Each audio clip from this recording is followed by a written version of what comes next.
Aadhaar card అన్నిటికీ link అయ్యి ఇప్పటికే శానేండ్లే అవుతుంది.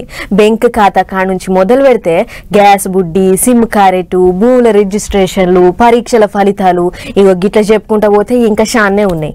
అయితే దేంట్లోనైనా ఆధార్ నంబర్ బరాబర్ కొడితేనే సరి, లేకుంటే కథ అంతా ఉల్టా పుల్టా అవుతుంది.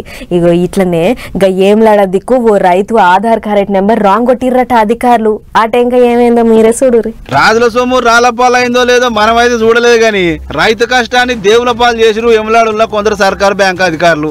అసలు ముచ్చట ఏంటంటే ఈ పెద్ద మనిషి పేరు ఏదుల సత్యమ్మ, ఏములాడ పట్టణంలో ఉంటది.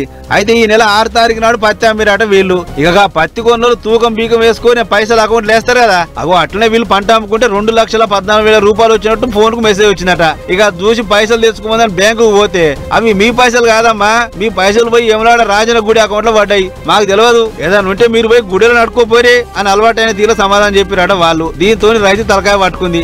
నేను గుళ్ళో పని చేసి లేదు, గుడికి నాకేసుంటే సంబంధం లేదు, అసొంటిది నా పైసలు గుడి అకౌంట్ ఎట్లా వేస్తారు, మర్యాదగా నా డబ్బులు నాకు కావాలని లొల్లి చేస్తారు. గిట్లా 11వ తారీఖు నాడు మాకు మెసేజ్ వచ్చింది, ఎస్బీఐలో అమౌంట్ పడ్డాయని. మా అమ్మని తీసుకుని నేను బ్యాంక్కి వెళ్ళగా మేనేజర్ గారు అన్నారు ఇది దేవస్థానం ట్రస్ట్ అకౌంట్ దేవస్థానంలో పడ్డాయి అని చెప్పారు. చెప్పిన తర్వాత నేను వెంటనే అదే రోజు సీసీఐకి వెళ్ళాను.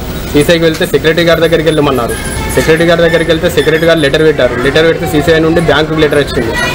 లెటర్ వచ్చిన తర్వాత బ్యాంక్ మేనేజర్ గారు నేను టెంపుల్కి వెళ్ళామండి. టెంపుల్కి వెళ్ళిన తర్వాత ఇవ్వడం వచ్చేసి కొంచెం టైం పడుతుంది, ప్రాసెసింగ్ ఉంటుంది అని చెప్పింది. అదే ఒక సామాన్యుడు మానవ అకౌంట్లో దేవస్థానం అమౌంట్ మినిమం ఒక్క రూపాయి పడ్డా మీరు ఊకునే వాళ్ళ మా రైతుల పైసలు అంటే లెక్కలేదా? మేము చిన్న సన్నకారు రైతులమండి.